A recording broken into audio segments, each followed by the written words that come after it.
Okay, let's get on with today's regional report. I want to introduce our phenomenal panelists. We have 5 with us today.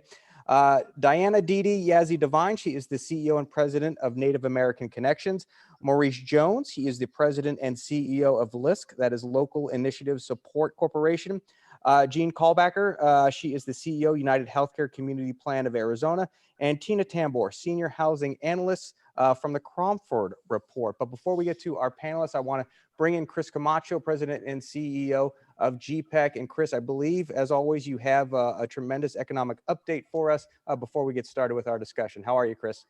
I'm doing very well, Eric. Thanks for kicking us off this morning. And first and foremost, thanks to the panelists for joining us.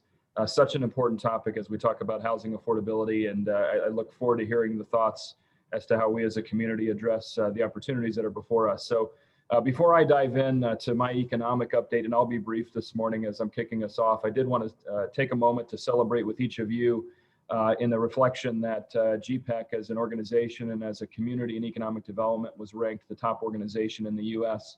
For the work that we get to do together. So I just wanted to publicly acknowledge all the public and private partners in our community that allow us to do the work that we do every day. And our work's just getting started, as I like to say to our team, because we have tremendous tailwinds in terms of opportunities that have been fruitful, very fruitful for us going forward, or in the rearview mirror. But going forward, we still have some opportunities that we must advance in regards to an inclusive economy that we're building. So we'll touch on some of those aspects today. So just again, publicly acknowledge the great work of our public sector partners, private sector partners, and just as important, the team here at GPEC that loves showing up to work every day to do this work. And so as we kick off just a little bit on the economy as we're seeing it today, as we sit here end of October, there's so many different trends that are piquing our interest. And just to take you back a little bit, one of the things that was very clear as we entered 2020, not only the fact that we're days away from an election year or election week, but we were also entering the 20s in a roaring manner. So you had significant job growth, relocation of people at a level that we just hadn't really seen in recent years. We were just moving forward very aggressively. But what we found as whether it was GDP growth or population growth percentages in early 2020, we were absolutely immediately stymied by the impact of COVID. And as the onset occurred back in March and into April, we saw consumption very quickly stall. We saw our unemployment rate peak to the levels we hadn't seen since the last recession back in 2008 and 9. And even revenues began to get impacted at the local and state level.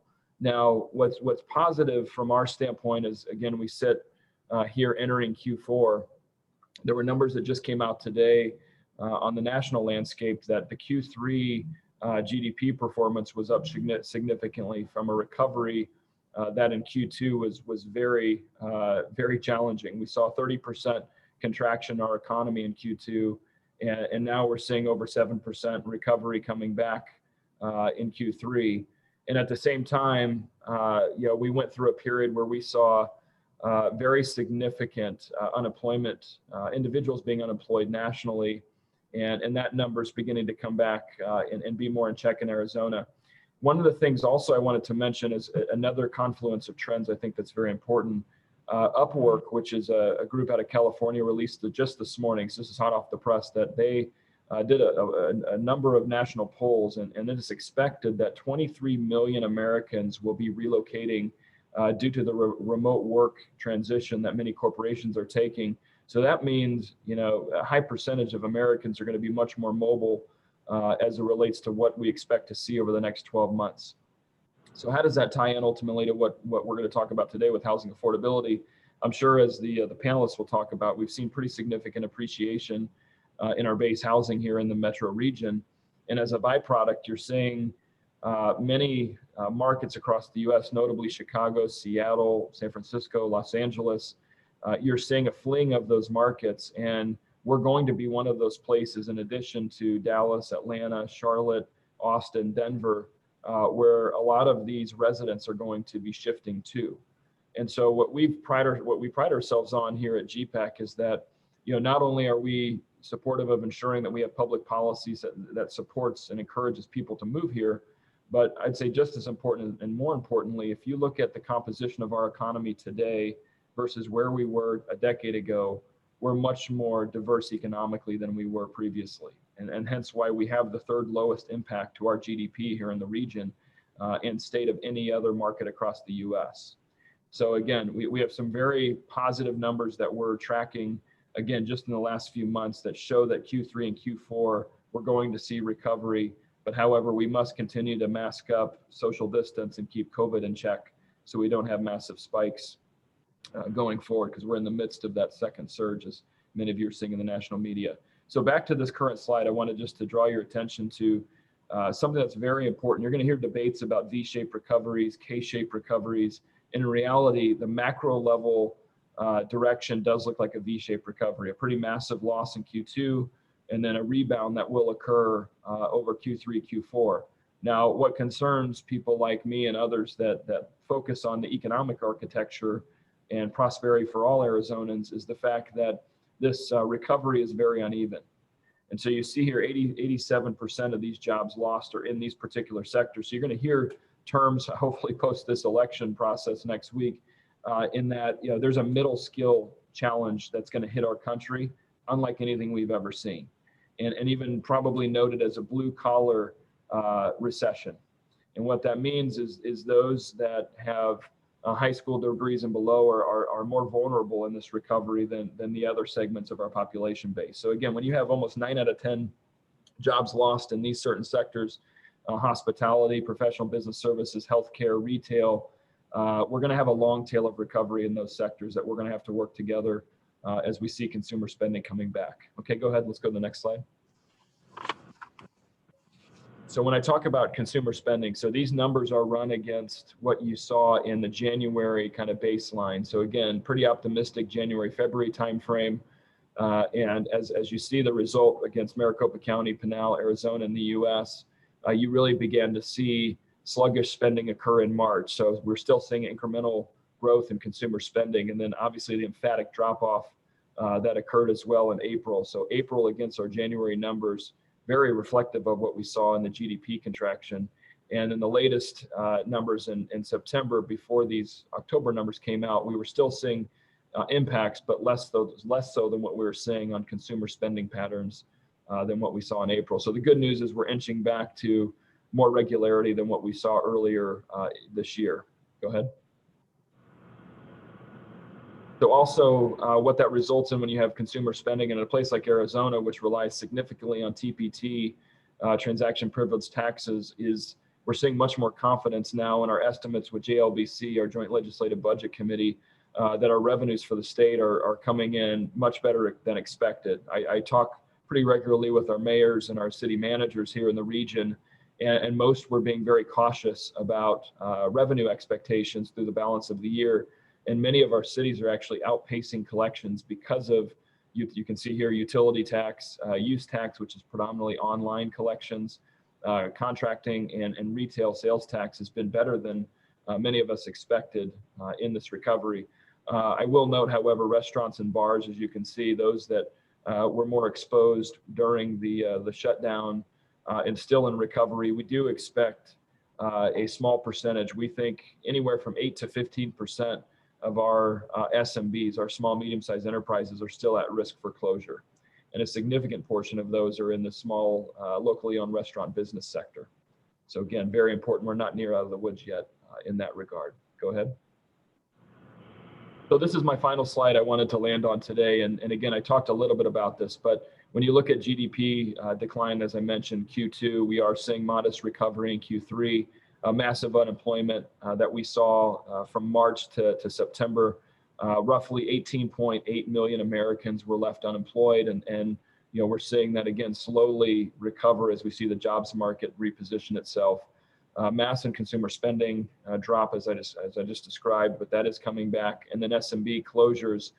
We spent a lot of time at GPEC and our communities and our local chambers in partnership with Arizona Chamber, Greater Phoenix Chamber, to really drive a lot of the paycheck protection dollars that were out there. And as many of you know, Previously, we talked about the state's position in round one. We did not do as well. We were a bottom 5 state in the first round. And so we did a massive intervention to help our locally owned SMBs and found that we became a top 10 market in the second round of PPP.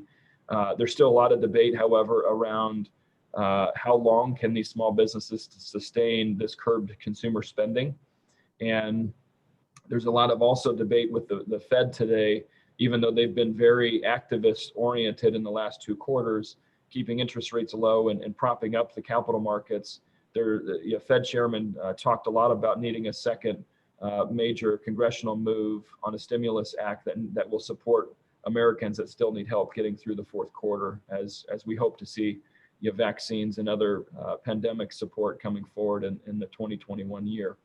So looking ahead, just a few kind of crystal ball aspects for you. Financial markets have taken a hit this last week, related to the uncertainty of the recent spike in COVID. Some of the states are putting already in place some pretty stringent measures to try to curb COVID spread. I know the governor's going to go on this afternoon, and we're all going to tune in to see what his thoughts are about how we continue to protect lives and livelihoods. At the same time, you've seen the tech and manufacturing sectors continue to expand. One thing that, again, concerns economic architects like us is that the highly educated population base has an unemployment rate under 7. Those that are less educated, high school degree and below, are hovering around 20% unemployment. So what does that mean? There's a different reaction in high-income households versus low-income households to the pandemic today and the coinciding economic effects. On the other side, while you see the 2 different shapes here, travel accommodation and the food sectors are going to have a slow recovery, as we know. So again, I always tell people, any advice, buy local, spend local as much as we can. That will affect neighborhoods and locally owned businesses.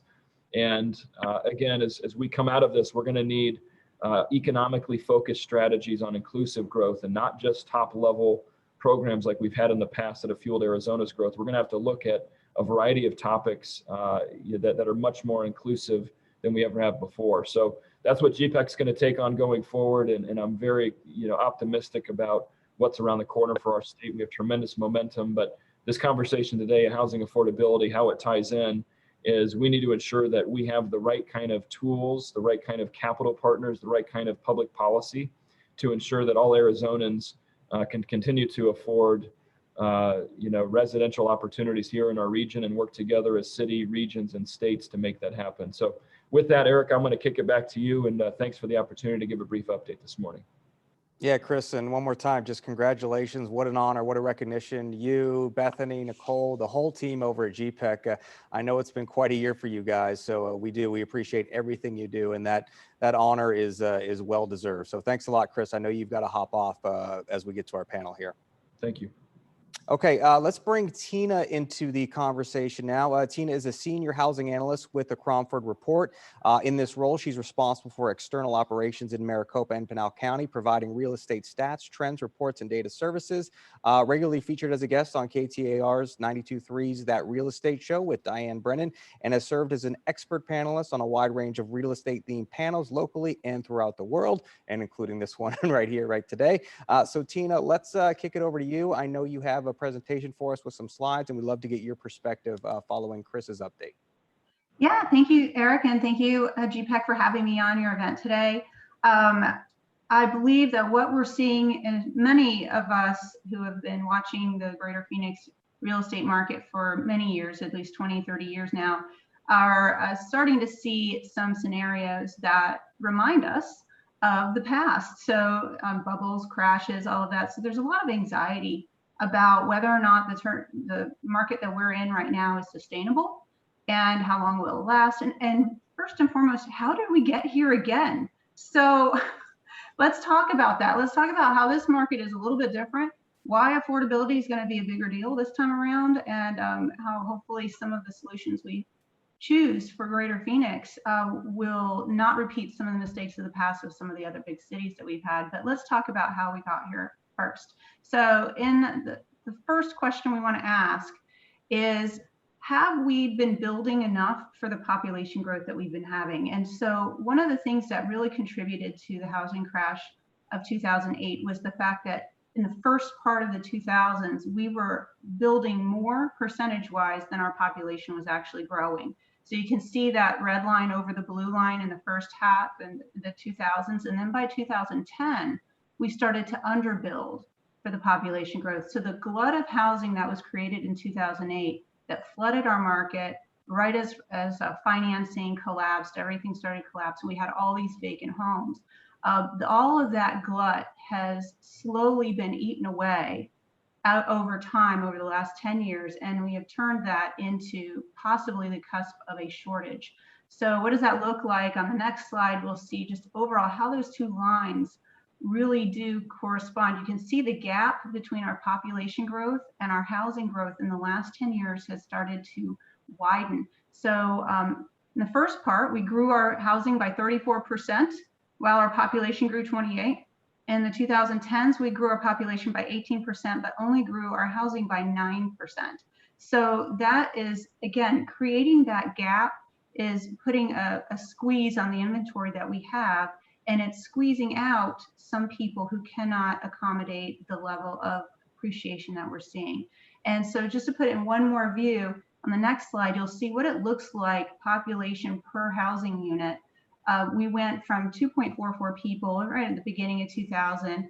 You can see that decline to 2.3. And then over the last 10 years, we've seen the people per household climbing. So right now we're at 2.51 people per household, which is actually right at the national average. So it's not too bad. It's higher than the state average, which is 2.3, 2.2, but it's rising. So the question is, how much can we sustain? How much can we actually sustain that without starting to see a real issue with affordability? So the next slide, we're going to talk about next going into memory lane, if you will. Let's look at prices and affordability, the bubble versus today. On the next slide, you'll see that our affordability over time, according to the Home Opportunity Index put out by the National Association of Home Builders and Wells Fargo. This measure basically states what percentage of homes that sold in the second quarter of 2020 were affordable to a family making the median family income, which is two people, not household, family income. And that number was 64.8% in Phoenix, much better than the US average so far, but that was the second quarter. Third quarter results are due out in the first week of November. So while we're normal now, certain recent trends in the third quarter tell us that it's possible that that may not be our future going forward in the third, fourth, or even the first quarter of 2021. We may start to see that dip below 50 if we don't start to see some supply come up to meet our demand. So you'll notice that in those same years of the bubble, affordability was very low. And it doesn't make sense in a way that we would see all of that overbuilding and all of that, people per household dropping at the same time you see affordability plummeting. That was one of the major red flags that what we were seeing during the bubble years was what we call false demand. So in the next slide, you'll see what the prices looked like during that period of time. So next slide, please. So this is the price per square foot for a 1,500 to 2,000 square foot home over the past 20 years. And you can see in the early stages of that bubble where we saw property values just accelerating. And then of course the crash. This is where people now are starting to see an appreciation rate since May, post-pandemic, that is mimicking what we saw back then and creating a lot of hypotheses that maybe we are on the cusp of something similar. The market could not be more different this time around, however. So you'll notice that the pandemic didn't really have a huge effect on prices in Greater Phoenix for this type of home, which would be considered an entry-level home. The median-sized home that has been sold over the past 20 years is about 1,900 square feet, and it's just starting to get over 2,000. But you'll notice that since May, specifically, prices have gone up 9%, and dollar per square foot wise. And that is an appreciation rate we would normally see annually, not in the matter of 5 months. Okay. So yeah, I can understand how people would be a little bit nervous. But where we're mostly looking at this change is in the next slide, which is that same sized home in the rental market through the MLS. You'll notice in the next slide that rents have been going up equally as high. So up 12% in rents. So the median rent for a 1,500 to 2,000 square foot home, condo or single family through the MLS is running about $1,850 a month.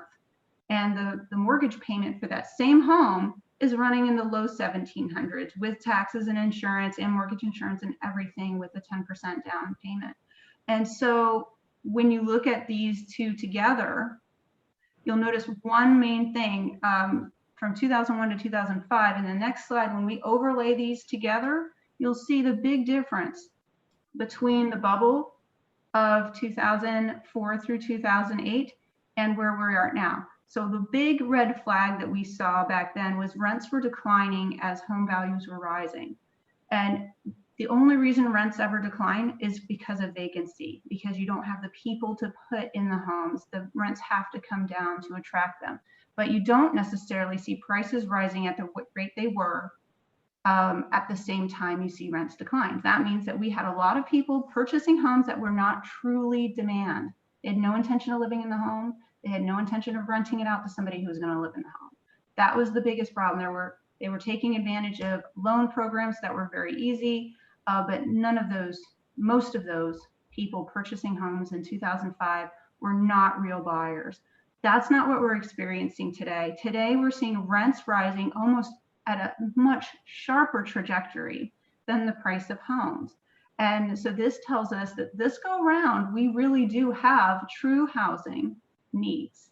And we are having a massive influx of demand since the pandemic that is beyond what we were already experiencing. So in 2019, we were already heading into this housing shortage. Now that we're seeing this massive inbound migration from, we assume at this point, California, we are not able to really accommodate in the terms of supply that we have available for them to buy. So, or rent for that matter. So at this point, we're seeing a lot of sales, about 36% of all the sales that go through the MLS in October have been over asking price. We're seeing very few concessions, only maybe 9% of everything selling has some form of seller concession in there. But we're seeing days on market of 8 days on the market prior to an accepted contract. It is just, the market is definitely stressed. So basically to round it out, we've turned our glut into a shortage over the period of 10 short years. Affordability is normal. As of the second quarter, we don't expect that to be true necessarily going over the next 6 months. Interest rates right now keeping those mortgage payments steady, but the rent versus buy is leaning towards buying at this point. And this post-pandemic surge for Greater Phoenix is assumed to be from California. All of the things that were mentioned earlier in terms of how people are working, whether they can work here and live somewhere else and so on. But we'll really have to wait for the 2020 census to see where all of the migration is potentially coming from. But in the meantime, affordability is going to be a key piece for Greater Phoenix. So thank you. Tina, thank you so much for that presentation. And I know there are viewers out there that probably have some questions. I want to remind everybody about the Q&A feature at the bottom of your screen. So if we do have time today, we'll get to some of those questions. Okay, let's bring Jean into the conversation now. Jean is the CEO for the UnitedHealthcare Community Plan of Arizona, which helped to launch the nation's first chapter of Home Matter, which is addressing affordable housing in our region. Prior to this role, Jean served as regional CFO for the CNS West region and has held various CFO positions since joining UnitedHealth Group in 2008. She has been deeply engaged in rate advocacy, value-based contracting, and affordability across all the markets in the West. Jean, thank you for joining us this morning, and we'll hand it over to you. Great. Good morning, Eric. Thank you. Good morning, everybody, and thank you for GPEC for allowing me to be on this panel today. Super excited to be here with so many people in Arizona to focus on housing. So Home Matters, it is a national group, and then I want to talk about why it matters to us here locally in Arizona. So Home Matters is a national movement trying to unite America around home. Our mission is to build awareness and raise funds for more affordable homes and better communities. Our overall goal is over the next decade to make the new American dream a reality for all, and that is having a safe and affordable place to live. Our opportunity here in Arizona really is to create, like we said, this first statewide Home Matters initiative, which is focused on a new generation of affordable housing and connecting communities to make healthier individuals, families, and economies. If anybody wants to look up Home Matters Arizona, you can see down on the bottom of the screen, it's our hashtag, homemattersarizona.com. So if we go forward to the next page, we'll really talk about our visions and our principles for Home Matters and why we feel home matters. So individual success, we know people that have a safe and happy home are more recharged, that they go to work, and they're more part of their community on a daily basis. As it relates to education, we know having a stable home life for our kids is key to having a successful and healthy learning experience. And also, if you have a home where they can play outside and be part of their community, that just enables them to grow in a healthy and happy way. Segueing to health, we also know if people don't have a safe home, that their health habits are lacking. If they don't have the ability to have fresh fruits and vegetables or easy access to those fresh fruits and vegetables based on where their home is, that it leads to varying health issues. So it's very crucial, and one of our principles in Home Matters is, as we select sites to fund, is that there is access to public transportation or access to those healthy fruits and vegetables for folks. Public safety, it's been seen time and time again that if people feel a connection to their home, they feel a connection to their community, which just makes it safer neighborhoods and towns that we all live in. And then finally, for a strong economy, as Tina just mentioned, when you spend a lot of your money on housing and as housing continues to be more expensive, there is less money left to reinvest in the economy and to have strong growth. So our push is to have affordable housing, and therefore there'll be more money left to invest in the economy and job growth. So on the next screen, you kind of look at our 4 major goals we have for Home Matters. So ultimately, we want to collaborate and leverage different funding opportunities out there to create a $100 million fund.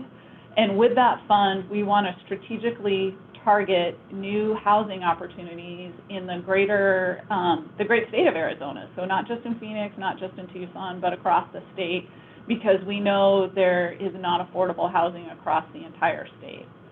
And our 4th goal is really to see how we can help influence public policy so we can ultimately get more dollars into that housing fund that we can distribute in the targeted areas. The next slide talks briefly about what the major source of funding are we have now. So our 3 pillars is government funding, working through philanthropy, and that's both local and national, and then private investment funds too. Needless to say, we can't do this just all based on the available government funding and what people will donate. So we have those 3 pillars, which we will believe will, or not believe, but we know we're going to ultimately divide out and support housing developments through both debt and grant funding. So on the next slide, we talk about what we look at when we fund, what the criteria is. So we talk about ask, act, and align. And as we look at the applications that come in, we ask a lot of these questions on what's the overall project impact? Is it going to have a demographic and geographic focus? So it's not just about let's build a housing community or an apartment community and then leave it. We want to make sure that that development is connected to the community, that there's internal collaboration or intentional collaboration between the housing developer and the community and how they have access to, like we talked about, health and housing and school and food access. So we want to see how it all comes together. And then we believe that the residents will be better engaged. So again, it's really a deliberate connection to the community.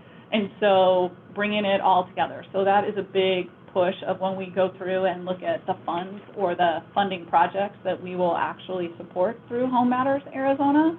So on the next slide, we talk a little bit about our applications in our details. I thought when I put this slide together, we were going to be a little bit slower on our announcing our first 3 awards, but those were announced yesterday. I know Dee Dee was on the conference I was on where those got announced.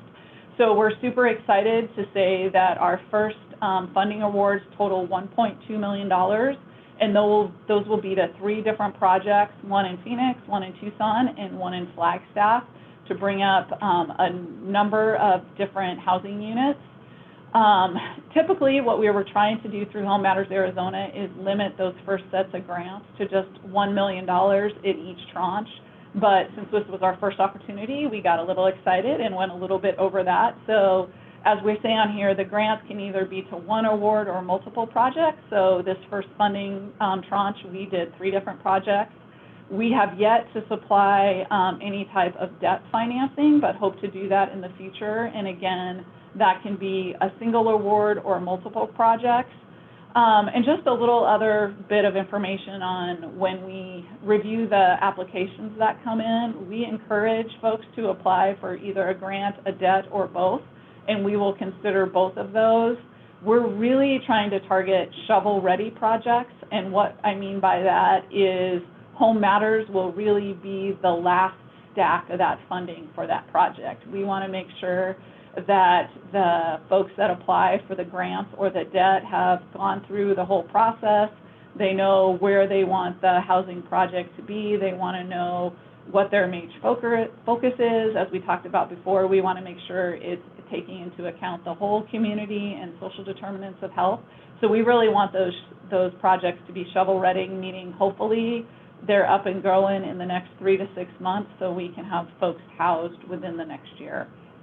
And again, our whole focus here is to target projects that provide affordable housing to low and extremely low income families. So that's typically like a family of 4 that has income, $25,000 to $35,000 a year, because any housing you put out dollars for that really limits the amount of money that you can spend on food and education and everything else. So we're really pushing for extremely affordable housing for those families out there in the community. And so just a little bit of background on Home Matters too is, we were established. Right now it's been driven by the Medicaid MCOs here in the state of Arizona and NARBA up in northern Arizona. So we're really hopeful that we can continue to attract new investors to increase that $100 million fund.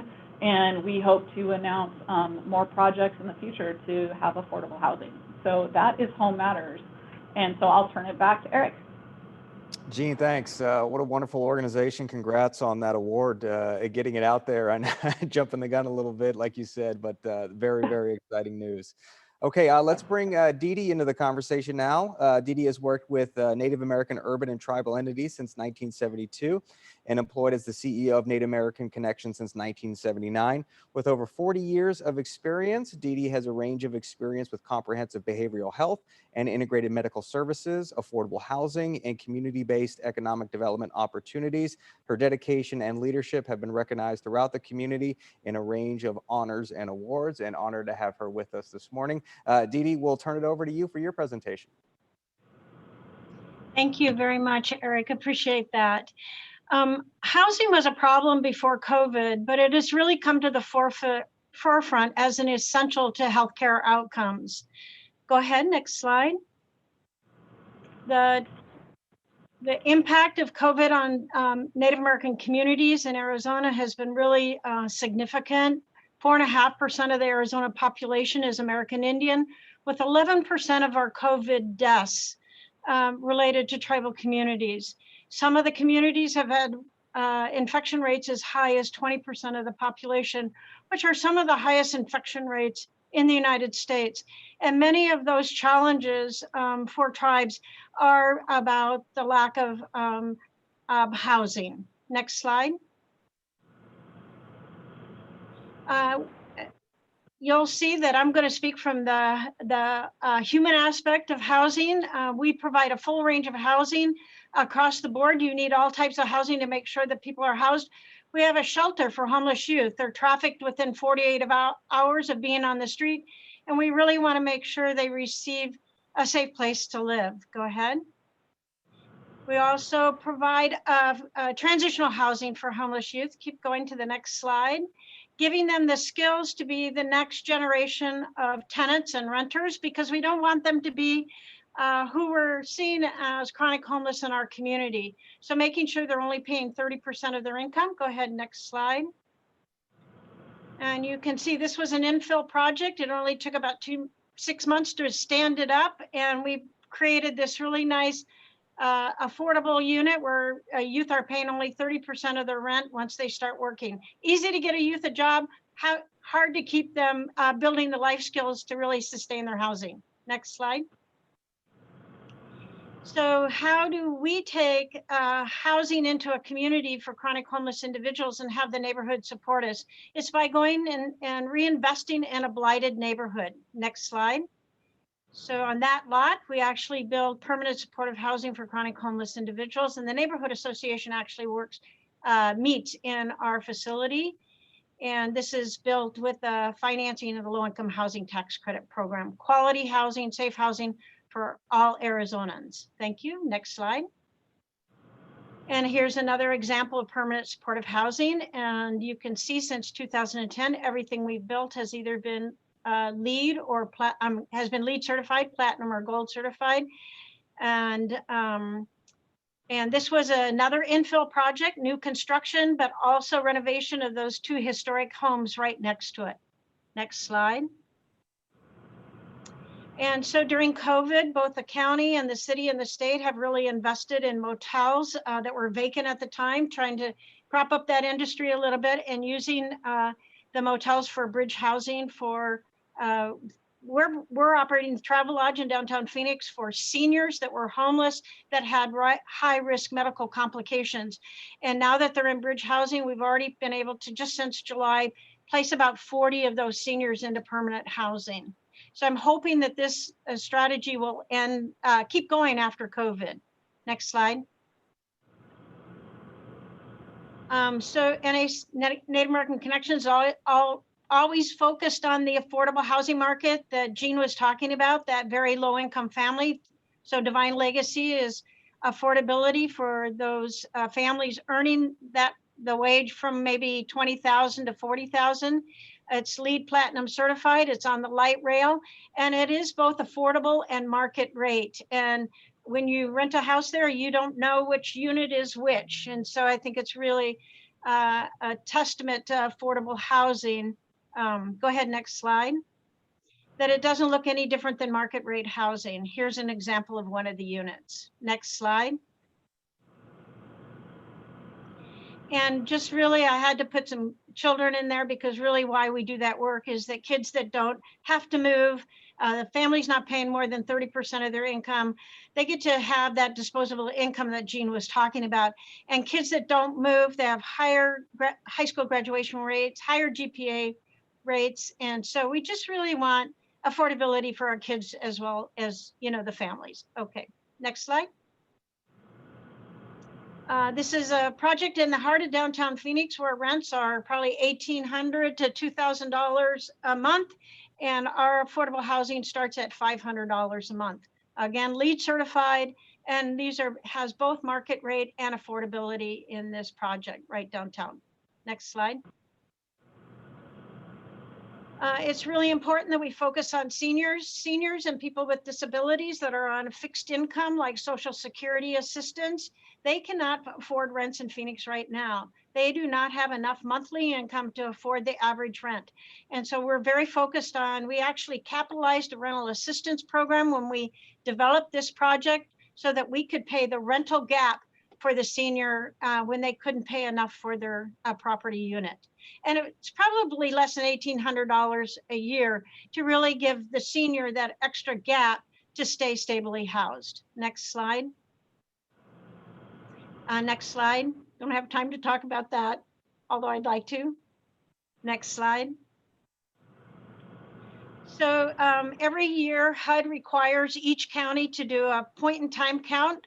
So we have about 6,000 homeless people at any given day in Maricopa County.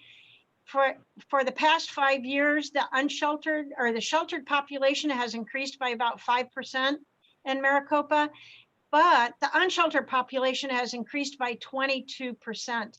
And we're seeing that. As you drive around, you might be seeing encampments, working with the City of Phoenix Police Department not to criminalize homelessness. It's been really a challenge to see that significant increase in unsheltered homeless population. Next slide. So we participated, the county participated in a U.S. eviction study, and it's a 5-year study.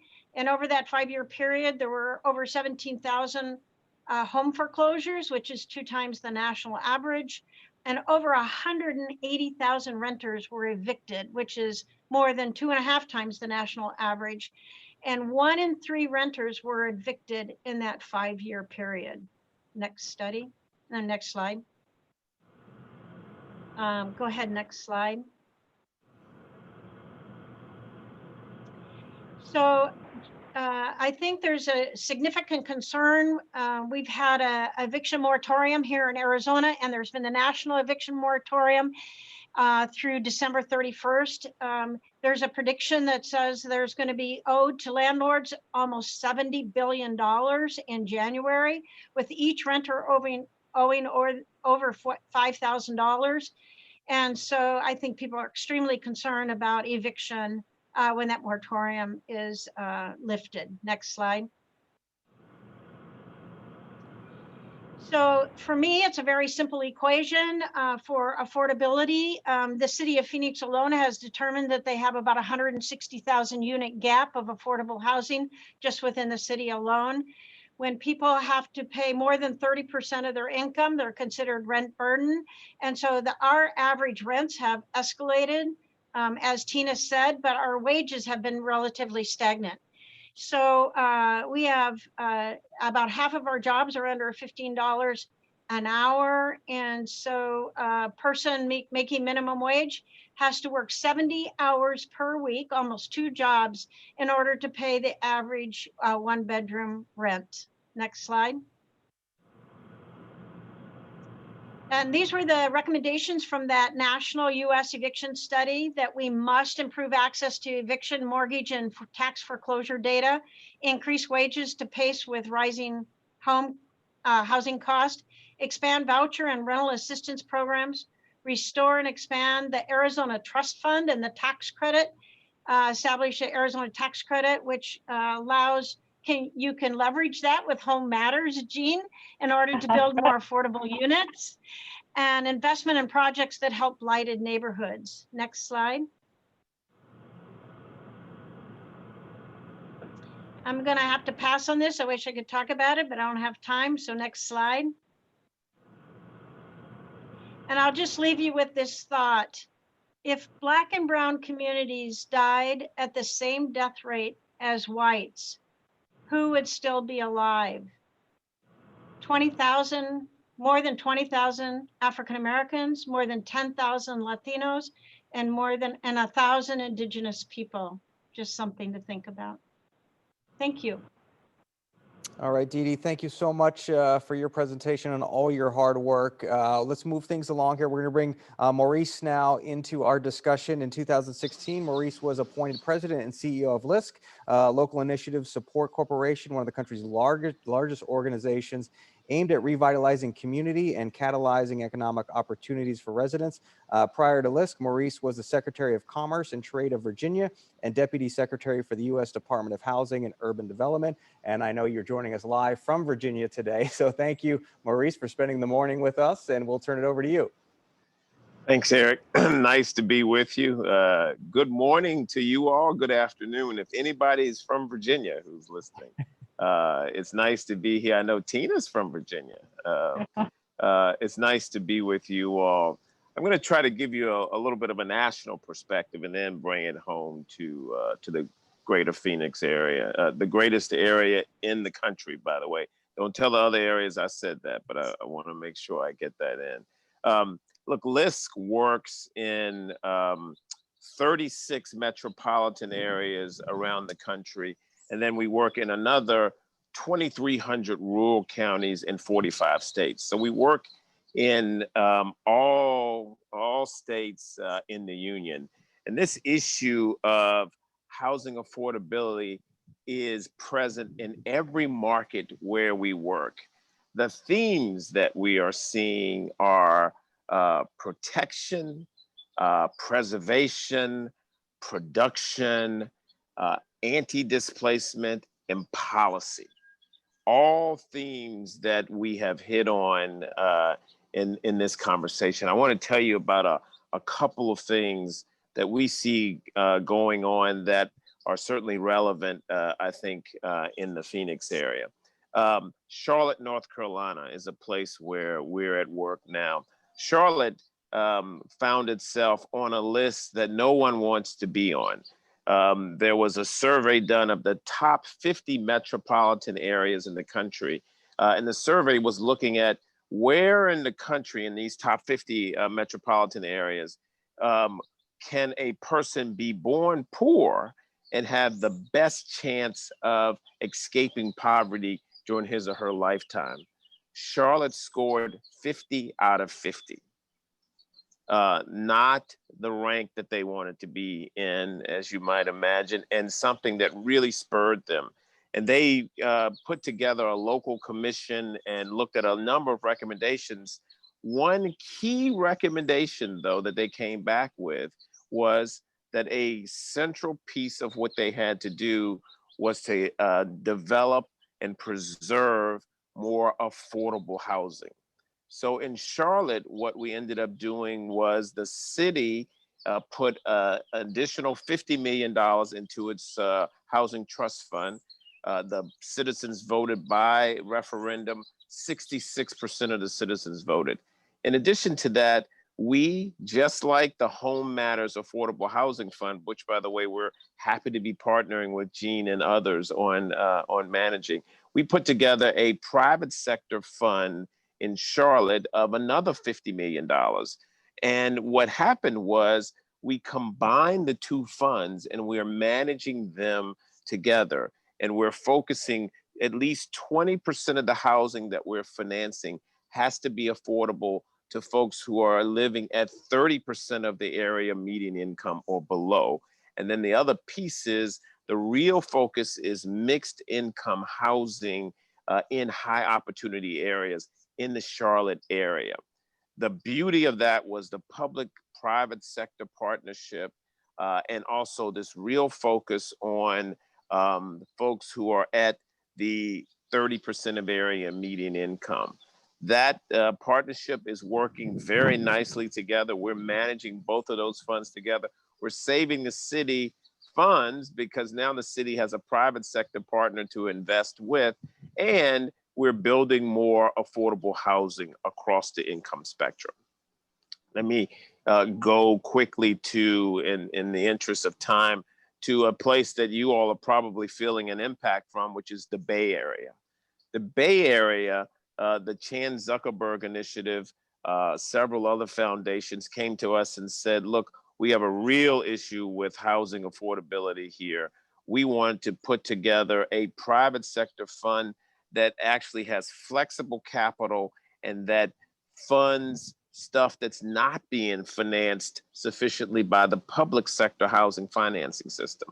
We worked with the Chan Zuckerberg Initiative, the San Francisco Community Foundation, Silicon Valley, Facebook, Genentech, a number of others, Wells Fargo Bank. We put together a $500 million fund for housing affordability in the Bay Area. Now, I kid people all the time, $500 million in the Bay Area gets you 5 units of housing, but I don't want to get into that point right now. The point is we put together a fund that is 18 years in its duration. So the shelf life is 18 years. And it is really focusing on housing across the income spectrum. We have products for housing for folks who are on the verge of homelessness, 30% of the area median income or below, all the way up to the real one of the real challenges of the region, which is the missing middle income affordability housing. 18-year shelf life, $500 million, working in the 5 counties surrounding San Francisco. We've got philanthropy invested, we've got banks invested, we've got Dignity, or I should say Kaiser Permanente invested, so healthcare. It is the kind of partnership with the duration that you need to go after this housing affordability issue. Now, we've been in Phoenix since 1992. We've invested hundreds of millions of dollars in Phoenix. In fact, we're so happy to have a partner like Didi, where I think we've invested over $100 million in her projects. Some key pieces for us. One, your community-based housing developers have really been hit hard by COVID. We need to make sure that we're investing in their capacity to withstand what's going on, the combination of COVID and the recession. So you'll have mission-aligned partners to do the housing work. That's a key piece for us. We find that theme all over the country. Another theme that we're seeing in Phoenix is a theme that we're seeing elsewhere, which is Tina was mentioning this gap in housing. Well, if you really look, if you broke that gap down by your production of high-end housing versus your production of affordable and middle-income housing, you'd see an even bigger gap. And that is a real key theme we're seeing around the country. The country actually has done a good job in producing high-end multifamily housing. We have done a poor job at producing housing that's affordable across the income spectrum, from 30% of area median income to 150%. That's the piece. And going back to the economic pieces that were talked about earlier, if you're going to be able to really increase those middle skill job opportunities, you got to have housing for those middle skills producers, those middle skills workers to afford to live in. That is the American dilemma right now. We don't have housing affordable across the income spectrum, so that yes, we have your engineers, and yes, we have the 50% of the other jobs that you need, and folks who have affordable places to live. And so we look forward to continuing to work in Phoenix to make sure that the focus is on housing across the income spectrum. And what we've seen is that is an American challenge, an American opportunity. We see it as well in Phoenix. I want to give a shout out to Terry Bonelli, the head of the local LISC office. As I said, we've been there since 1992, and she is a delight to work with. And I look forward to the day when I can get back out there with you physically and continue the great work that we're doing together. With that, I'll be quiet. Maurice, thank you so much. Great perspective. So well said. We are running out of time here this morning, but I do want to give all of our panelists one opportunity to kind of wrap up what they have heard today, what we have discussed. And Tina, I'll bring you back for some final wrap-up thoughts. Yeah, no, I appreciate this. I think it just shows how it's all tied together, no matter where we are and where the funding comes from. It's truly the gap in housing, and it's really truly the gap in affordable housing, and how that impacts the entire economy and how we live. So I'll leave it at that. Thanks, Jean. Tina, anything? I love some of the projects and the fact that we're even discussing affordable housing now. I think it's really key to understand that Arizona as a state is probably still one of the youngest states, and Phoenix is kind of the little sister, if you will, of all of the big metro areas. And so I'm just very happy that we're discussing these things now, and so that we can hopefully not have the same mistakes as some of our other big cities. So this has been a great meeting. Thank you for having me. Yeah, and Dee Dee, I'm going to bring you in. One of the neat things that, maybe our audience didn't get to see was when we started the meeting, everybody knew each other. So you guys have been collaborating, and that's sort of the goal. And like what you were just talking about, Tina, is everybody is working together for this, on this effort. And Dee Dee, I'll bring you back in for some final thoughts after you got to hear from everybody. Thank you, Eric. And I'm just going to thank GPEC. I mean, it's really nice when you're in an affordable housing developer, operator, service provider.